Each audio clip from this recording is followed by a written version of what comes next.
We can build it. With plaster in one hand and a pencil in the other, we can create a new type of sophisticated work. This work will provide our organization with a new look, a new future, with the accurate measurements and proper procedures. The MCAT mask will be made.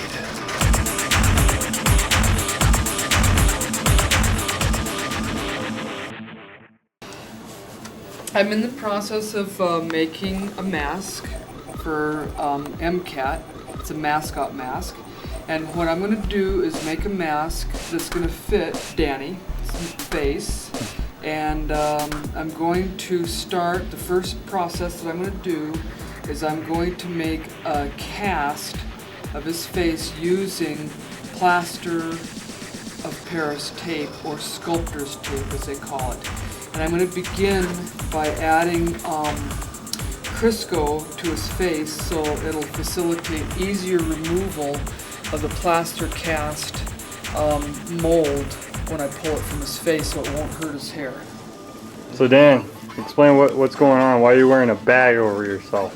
To keep myself from getting dirty. Okay, and dirty from what? What are you doing? I'm going to put plaster Paris on my face, so this might get a little pulled today. Oh, no. We're going to put like Crisco on my face and stuff so I can put plaster on and make a mascot head. You're making, oh, a mascot head for MCAT. What is it going to look like? It's going to look like a cartoon cat. Oh, awesome. Cat, yeah. Here's one of the designs. We figured we're going to have it hinged, and we're making the mold for my application. We're going to add teeth later and eyes. Designed so we can have hair that's detachable. You could add sideburns if you want to. And yeah, that's basically what we're working on with.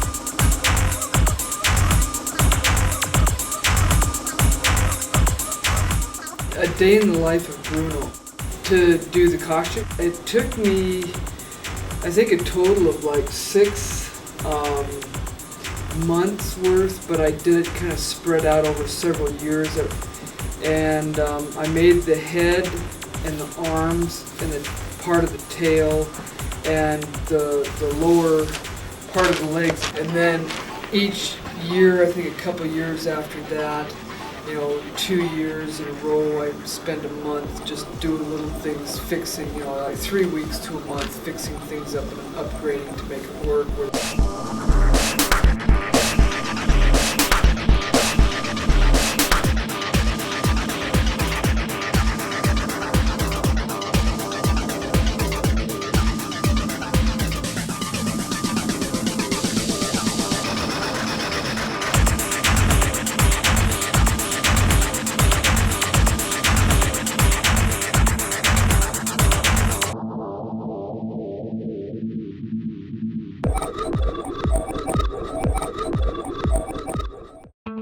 Well, for starters, I was asked by Danny West if I could do a mascot for MCAT. And then I talked to Joel, who works here, and he talked about what he wanted and stuff. So I started out with tracing an outline of my face here on a piece of cardboard. You could barely make it out, but it's just right in there. Then I did try to trace the outline of my head, the frontal view, on the piece of cardboard. Then I did a model of the cat mask, and you can see.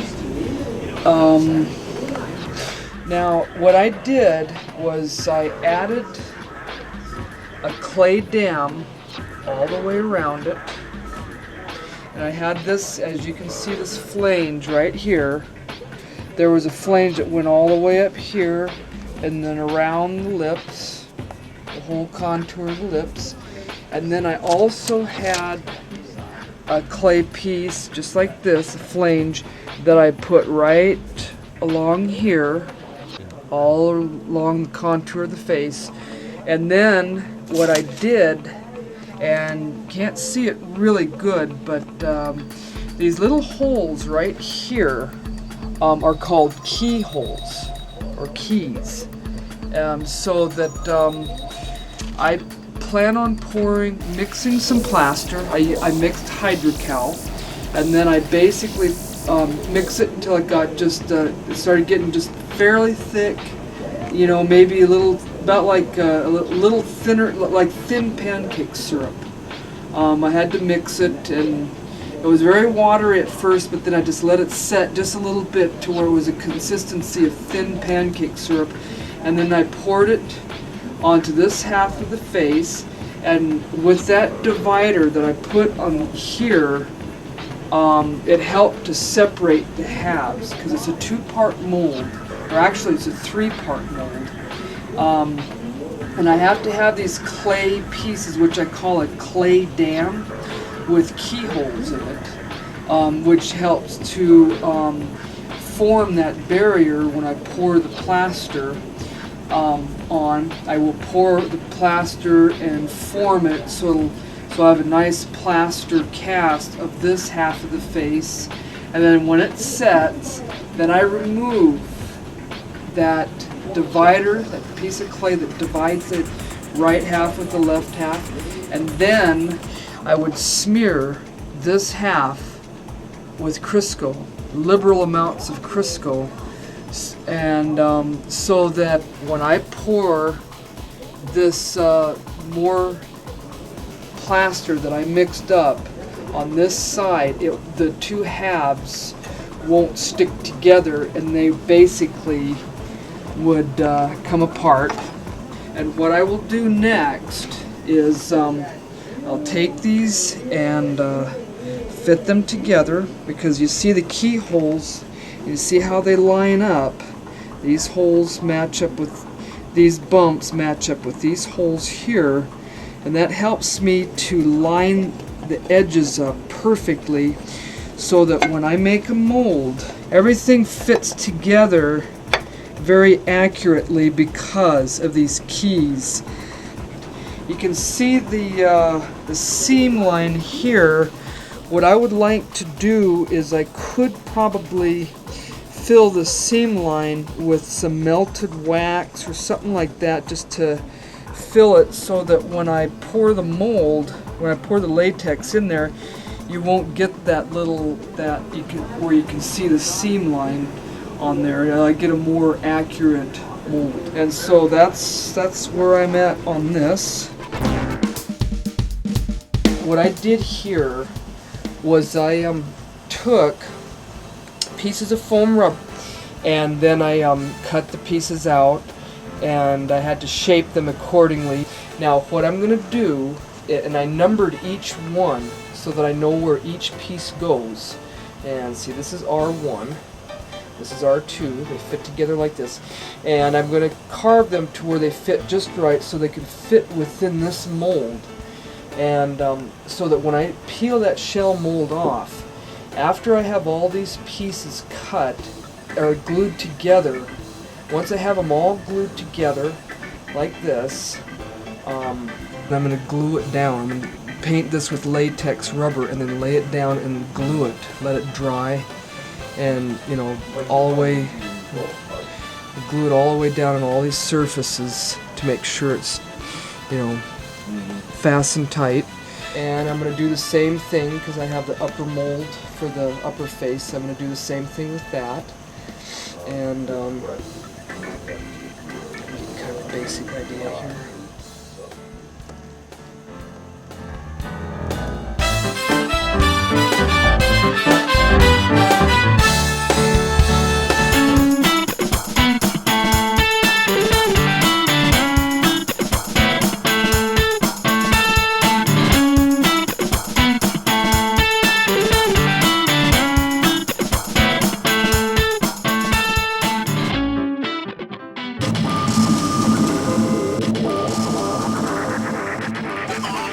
This is the mask after it has been assembled, from what you saw in the previous film. You can see all the segments, They're all cut, and then now they're all glued together using liquid latex, and I used a blow dryer to attach them. And it's great glue. The liquid latex is an excellent glue.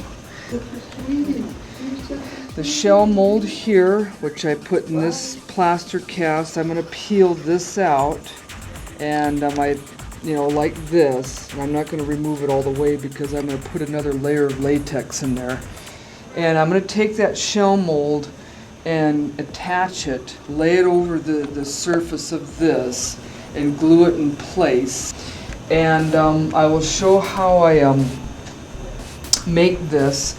This is a liquid latex, and I put it in a yogurt container, and I mixed a water-based paint in there to give it kind of a grayish look, and I mix it together. And then what I do is that I take this and then I pour it into the mold like this, and then I swish it around so that it'll cover all surfaces on the inside like this. And sometimes I have to use my finger to kind of help it along so it'll cover it all.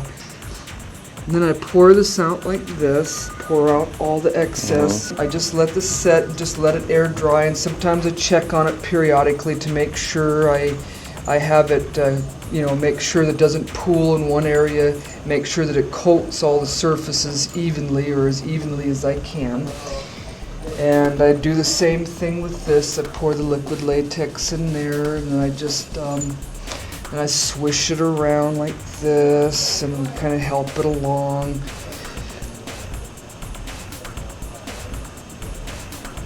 And then when I peel these out of the mold, they'll come out, and then I'll just fit them over this. And to make it fit, I might have to trim this a little bit because the shape isn't exact, but I'll trim it the best that I can, and then I'll fit it over, and it'll fit good. And then I'll just glue it.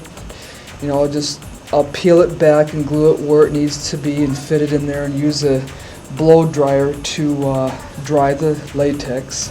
And it'll stay in place, and just peel it back and just work my way down. And then here's popsicle sticks, and what I do is I take these and I glue them together to where I get a double width, and I make the teeth this way. And these are the upper fangs. I have them glued together, and I cut them whatever length they need to be, and then I cut, I sawed off I took a saw and sawed off this angle and this angle for the eye teeth, and filed it with sandpaper. And then I have the front teeth here.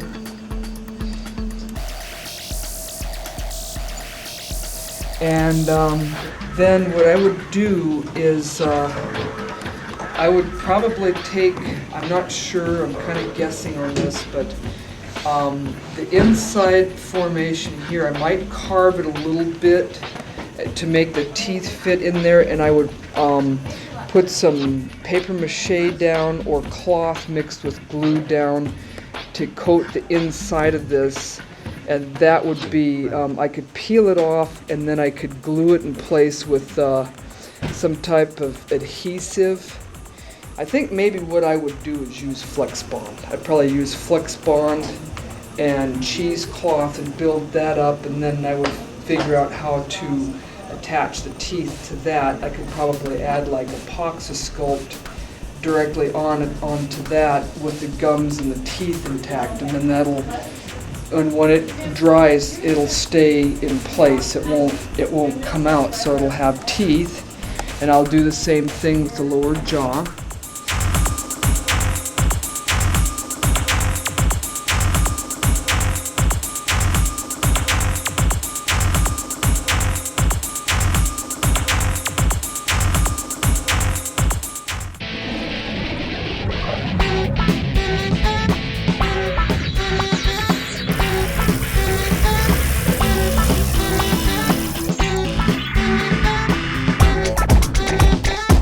Now, what I did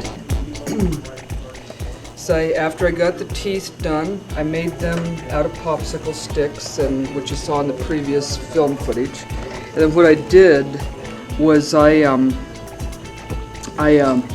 mixed epoxy glue with powdered paint, and I painted the teeth with them. And then when these were done completely drying and curing to the touch, I cemented them into the upper and lower jaw using silicone rubber. So it's kind of like denture cream. And then this lower jaw, I just took some fur, fabric fur like this, and then I just brushed it, and then I just cut, this fur off, and then I would just glue it one layer at a time. I'd paint a line of latex, and then I would lay it on top of that, and then paint a little bit more to make sure that it's secure, and then I would blow it dry. Then I would go to the next level, and then I would just add it, and I'd keep building up, layer upon layer upon layer upon layer all the way across until it was completely covered with latex. I cut the fur according to a pattern that I had made of the face. I cut it to the shape of the pattern, and then I sewed the pieces together, and then I glued it onto the face. And how I made the pattern was I laid bedsheet material over the face and the back so I can kind of get the basic shape and the basic amount that I needed. And I used measurements from Dan's head to make sure that I had enough for the back of the head to fit. I took a felt tip marking pen and marked where I was going to cut the bedsheet material using the pattern, making a pattern. And I would cut that, and then I would lay that on top of this fabric fur, and then I would lay it down, and then I would pin it, and then I would cut that piece, and I'd make sure that when I laid it down, I had to make sure I had the fur going in the correct direction. Because when you see this, the fur goes in a downward direction. It doesn't go up, because as you can see, it doesn't point this way. It doesn't point right or left, it just points down. And it's like a grain line, or the direction of the fur.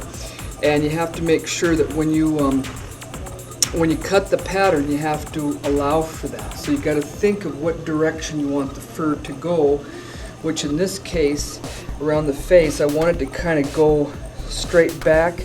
Actually, just a little bit more this angle on either side and at this angle, so that I could brush it and it'd be a natural direction that would go. And then, see, what I did next is I took 2 eyes, and they're actually plastic ornaments, balls that you can get at a hobby shop, and they got a little loop at the top. And so what I basically did was I take the pieces in half, and then I just cut the little loop off. I had to saw it off. And then I just painted the inside of the eye, and I would paint dots or lines so that the person can still see, where they can see through the pupil. It's kind of hard, it can be a little distracting, but it can allow the person to see through everything. And it's just like an enamel. I used a water-based enamel in this case, which is probably the best, it's the least toxic. Then I just take these and I position them like this, and then I would have to cement these into place. And what I'm thinking of using, silicone rubber. They use that to seal aquariums. Okay, it's completely non-toxic. And then with the lower jaw, what I did here, after I glued the teeth in and the hair and stuff, I sewed nylon pantyhose material to the edge of the jaw where the fur was attached, because I had the fur glued on. And then I used kind of like a double strength. And then I just cemented this on using liquid latex on either side. And this is left loose. I don't have it attached to the fur. I don't have it attached to anything else, so that when the person puts it on their face, this is what they can do. As they talk, they can move the mouth, and it's much more expressive.